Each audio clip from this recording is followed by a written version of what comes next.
Hello बच्चों, चलिए प्रश्न पढ़ते हैं। प्रश्न यह है कि निम्न में से कौन सा कथन समप्रासरी विलयनों के लिए सही नहीं है।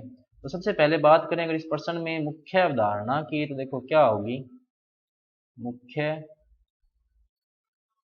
अवधारणा जो इस प्रश्न में होगी वो होगी समप्रासरी विलयन। समप्रासरी विलयन। तो देखो समप्रासरी विलयन कौन से होते हैं कि किसी दिए गए ताप पर यदि किन्हीं दो विलयनों का प्रासरण दाब समान है, प्रासरण दाब समान है, तो वो विलयन क्या कहलाते हैं, समप्रासरी विलयन कहलाते हैं। अब प्रासरण दाब जब समान होते हैं तो देखो क्या होता है, प्रासरण दाब समान होने पर उनके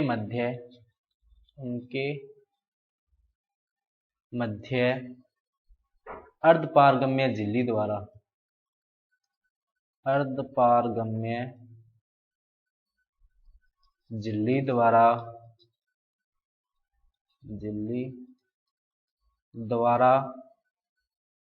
प्रासरण नहीं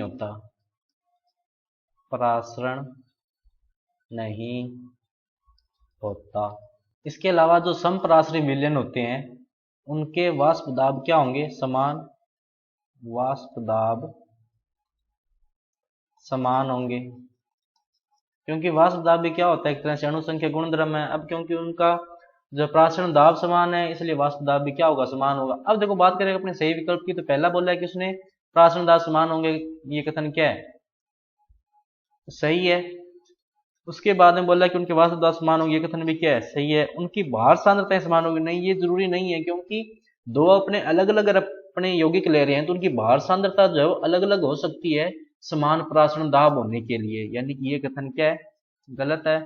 और यह अगला बोला है कि इसने दोनों विलयनों को एक अर्धपारगम्य झिल्ली द्वारा अलग करके प्रासरण नहीं होता, बिल्कुल सही बात है, प्रासरण नहीं होता। तो सही विकल्प क्या होगा, विकल्प नंबर सी।